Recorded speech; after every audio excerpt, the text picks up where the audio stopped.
सोचिए, अगर आपके घर का खर्चा बढ़ रहा है, पेट्रोल महंगा हो रहा है और डॉलर के सामने रुपया कमजोर और दुनिया में वॉर की टेंशन, तब अचानक घर के किसी मेंबर के अकाउंट से आपको लाखों करोड़ों रुपए मिल जाते हैं। आप बोलेंगे राहत मिल गई, लेकिन सवाल ये है कि जब आरबीआई खुद नोट छापने वाला, बैंकों का बैंक और देश की इकोनॉमी का गार्ड है, तो वो सरकार को इतना पैसा क्यों दे रहा है? क्या आरबीआई सरकार को लोन दे रही है, या ये एक्स्ट्रा प्रॉफिट है, या फिर इकोनॉमी के प्रेशर को संभालने की तैयारी? और सबसे बड़ा सवाल, क्या आरबीआई से इतना पैसा लेना इंडिया के लिए अच्छी न्यूज है या कोई हिडन डेंजर? आज की वीडियो में सब समझेंगे, लेकिन पहली बार आए तो चैनल को सब्सक्राइब करके बेल आइकॉन हिट कर लीजिएगा, जिससे आपको अपडेट मिलती रहे। तो रिपोर्ट के अकॉर्डिंग आरबीआई इस बार सरकार को फिर से हाईएस्ट एवर डिविडेंड दे सकती है। लास्ट ईयर आरबीआई ने सेंटर को करीब 2.69 लाख करोड़ का रिकॉर्ड प्लस ट्रांसफर किया था, और चर्चा है कि इस बार का पे आउट उससे भी काफी बड़ा हो सकता है। और रीजन बताया जा रहा है कि सरकार को फिस्कल सपोर्ट चाहिए। क्यों? क्योंकि भैया ग्लोबल सिचुएशन सिंपल नहीं है। वेस्ट एशिया क्राइसिस की वजह से क्रूड ऑयल प्राइस पर प्रेशर आ सकता है, जो दिख रहा है।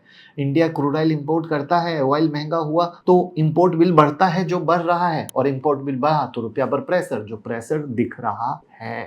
और रुपया कमजोर होते ही पेट्रोल डीजल के भाव बढ़ते हैं, जो आप बढ़ चुके हैं। यानी आरबीआई का ये डिविडेंड सिर्फ एक अकाउंटिंग नंबर नहीं है, ये सरकार के लिए एक फाइनेंशियल कुशन बन सकता है। तो अब सवाल ये होगा कि आरबीआई कमाता कैसे है? क्योंकि आरबीआई कोई प्राइवेट कंपनी तो है नहीं, तो फिर प्रॉफिट कैसे आती है? तो देखिए, आरबीआई की जो कमाई है कई जगहों से होती है। पहला सोर्स है बैंक को पैसा देना। जब कमर्शियल बैंक को लिक्विडिटी चाहिए होती है तो आरबीआई इन्हें शॉर्ट टर्म मनी देता है, उस पर इंटरेस्ट इनकम इनको मिलती है। दूसरा सोर्स है गवर्नमेंट की सिक्योरिटीज। आरबीआई के पास गवर्नमेंट बॉन्ड होते हैं, उन बॉन्ड पर इंटरेस्ट इनकम मिलती है। तीसरा सोर्स है फॉरेन करेंसी एसेट। आरबीआई के पास डॉलर, फॉरेन बॉन्ड, गोल्ड और फॉरेन एक्सचेंज रिजर्व होते हैं। जब ग्लोबल इंटरेस्ट इनकम आती है या फॉरेन एसेट की वैल्यू बढ़ती है तो आरबीआई की बैलेंस शीट स्ट्रांग होती है। चौथा सोर्स है फॉरेक्स ऑपरेशन। जब रुपीज डॉलर मूवमेंट होता है, आरबीआई डॉलर बाय सेल करके करेंसी मार्केट स्टेबलाइज करता है, तो कई बार इस प्रोसेस में गेन जनरेट होते हैं। तो आरबीआई का प्रॉफिट कोई दुकानदारी वाला प्रॉफिट नहीं है, ये प्रॉफिट आता है monetary operation, forex reserve, government bond और बैंकिंग सिस्टम को मैनेज करने से।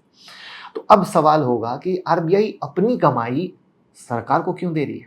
क्योंकि आरबीआई एक्ट के सेक्शन 47 के अंदर आरबीआई अपने खर्च, प्रोविजन और रिस्क बफर रखने के बाद जो सरप्लस बचता है उसे सेंट्रल गवर्नमेंट को ट्रांसफर कर सकता है। तो इसको सिंपल भाषा में समझिए कि आरबीआई पहले अपने लिए सेफ्टी फंड रखता है, मतलब कल को रुपीस को बचाना पड़े, बैंक को सपोर्ट करना पड़े, ग्लोबल क्राइसिस आ जाए, फॉरेक्स मार्केट में इंटरवेंशन करना पड़े, उसके लिए आरबीआई अपनी बैलेंस शीट में बफर रखता है। उसके बाद जो एक्स्ट्रा सरप्लस बचता है वो सरकार को डिविडेंड के रूप में दिया जाता है। यानी ये ऐसा नहीं है कि सरकार जब चाहे तो आरबीआई से पूरा पैसा निकाल ले। इसके लिए फ्रेमवर्क है, कैलकुलेशन है, रिस्क बफर है और बोर्ड की अप्रूवल है। ये इन्फॉर्मेशन पसंद आई तो वीडियो को लाइक कीजिएगा, तो मोटिवेशन मिलती है। अब ये गुड न्यूज क्या है? मतलब जैसे कहते हैं ना, हर न्यूज का पॉजिटिव और नेगेटिव होता है। तो अगर सरकार को आरबीआई से बड़ा डिविडेंड मिलता है तो सरकार के पास एक्स्ट्रा पैसा आता है। इससे फिस्कल डेफिसिट कंट्रोल करने में मदद मिलती है। और फिस्कल डेफिसिट मतलब सरकार की कमाई और खर्च के बीच का गैप। अगर सरकार को एक्स्ट्रा नन टैक्स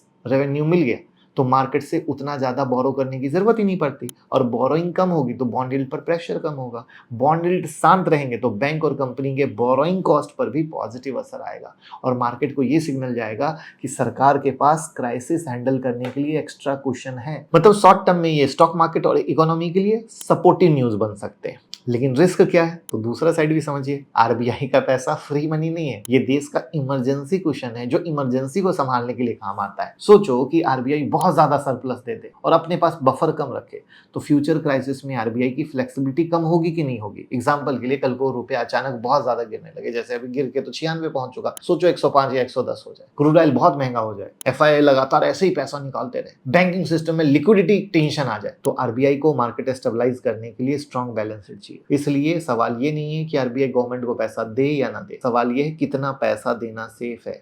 अगर डिविडेंड बैलेंस्ड है, रिस्क बफर स्ट्रॉन्ग है, इकोनॉमी स्टेबल है तो अच्छा है। लेकिन अगर सरकार हर मुश्किल में आरबीआई सरप्लस पर डिपेंड करने लगे तो लॉन्ग टर्म में ये कहीं से हेल्दी साइन नहीं है। आई बात समझ में? तो आपको क्या लग रहा है, सरकार क्या आरबीआई पे प्रेशर बना के ज्यादा पैसा ले सकती है? कमेंट में जरूर बताइएगा। अब यहाँ पर आप सोच रहे होंगे मेरे को क्या इस न्यूज से फायदा, मेरे घर, मेरी ईएमआई, मेरे पेट्रोल, मेरे इन्वेस्टमेंट पर क्या असर? तो देखिए, डायरेक्ट आपके अकाउंट में पैसा नहीं आएगा, लेकिन इनडायरेक्ट इम्पैक्ट जरूर है। अगर सरकार का फिजिकल डेफिसिट कंट्रोल में रहता है तो मार्केट का कॉन्फिडेंस बहुत अच्छा रहता है, बेटर रहता है। अगर सरकार की बोरोइंग कम होती है तो इंटरेस्ट रेट पर प्रेशर कम हो सकता है, रुपीज को सपोर्ट मिलता है, इंपोर्टेड इन्फ्लेशन का प्रेशर कम होता है, और रुपीज को सपोर्ट मिला तो सब कुछ अपने आप ही सही होने की तैयारी की तरफ चलता है। लेकिन अगर वेस्ट एशिया क्राइसिस लंबा चला, ऐसे ही क्रूड ऑयल महंगा रहा, ऐसे ही रुपया कमजोर हुआ, ऐसे ही पेट्रोल डीजल जो महंगे हो रहे हैं और महंगे हो जाएंगे, ट्रांसपोर्ट कॉस्ट बढ़ेगा, तो डेली एसेंशियल लाइफ पर प्रेशर आएगा। यानी आरबीआई का डिविडेंड एक राहत है, लेकिन परमानेंट सॉल्यूशन नहीं। तो फिर पूछोगे परमानेंट सॉल्यूशन क्या है? एक्सपोर्ट को बढ़ाना, ऑयल डिपेंडेंसी को कम करना, फिजिकल डिसिप्लिन रखना, मैन्युफैक्चरिंग को बढ़ाना, जिसके बारे में हमने कल भी बात की थी, उस वीडियो को जरूर देख लीजिएगा, और रुपीज को फंडामेंटली मजबूत करना। अब इन्वेस्टर का एंगल समझिए। आरबीआई डिविडेंड की न्यूज शॉर्ट टर्म में मार्केट सेंटीमेंट को पॉजिटिव कर सकती है, क्योंकि मार्केट को लगता है सरकार के पास एक्स्ट्रा फिजिकल स्पेस आया है, बैंकिंग सेक्टर को लिक्विडिटी का सपोर्ट मिलता है, बॉन्ड मार्केट में यील्ड सॉफ्ट होते हैं, infra, government spending, consumption linked sector को इनडायरेक्ट बेनिफिट मिलता है। लेकिन इन्वेस्टर को ब्लाइंड बुलिश नहीं होनी चाहिए, क्योंकि असली ट्रिगर्ड होगा क्रूड ऑयल का प्राइस, रुपीज का movement, inflation data, government borrowing और आरबीआई की मॉनेटरी पॉलिसी, जिसको मैं यूट्यूब मेंबरशिप में लगातार बताता रहता हूं। अगर नहीं जुड़े हो तो जरूर जुड़ जाना। अगर डिविडेंड आया लेकिन ऑयल भी तेजी से बढ़ गया तो फायदा क्या होगा? कोई फायदा ही नहीं मिलेगा। इसलिए इस न्यूज को सिर्फ मार्केट उड़ेगा वाली हेडलाइन से मत देखिए, इसे ऐसे देखिए कि आरबीआई गवर्नमेंट को शील्ड दे रहा है, लेकिन तूफान खत्म नहीं हुआ है। तूफान तभी थमेगा जब क्रूड ऑयल का भाव नीचे आएगा। पूरी कहानी सिंपल है, आरबीआई सरकार को लोन नहीं दे रही है, आरबीआई अपनी कमाई का सरप्लस हिस्सा सरकार को ट्रांसफर कर सकती है। लास्ट ईयर ये अमाउंट 2.69 लाख करोड़ का था, इस बार उम्मीद है कि ये इससे ज्यादा होगा। गुड न्यूज ये है कि सरकार को फिजिकल कुशन मिलेगा। देखना है कि क्रूड ऑयल का भाव कब नीचे आता है और किस तरीके से आता है। वीडियो सच्ची और अच्छी लगी हो तो शेयर कीजिए। डीमेट अकाउंट, क्रिप्टो में अकाउंट और म्यूचुअल फंड में इन्वेस्ट हमारे साथ कर सकते हैं, लिंक डिस्क्रिप्शन और कमेंट में है। Thank you.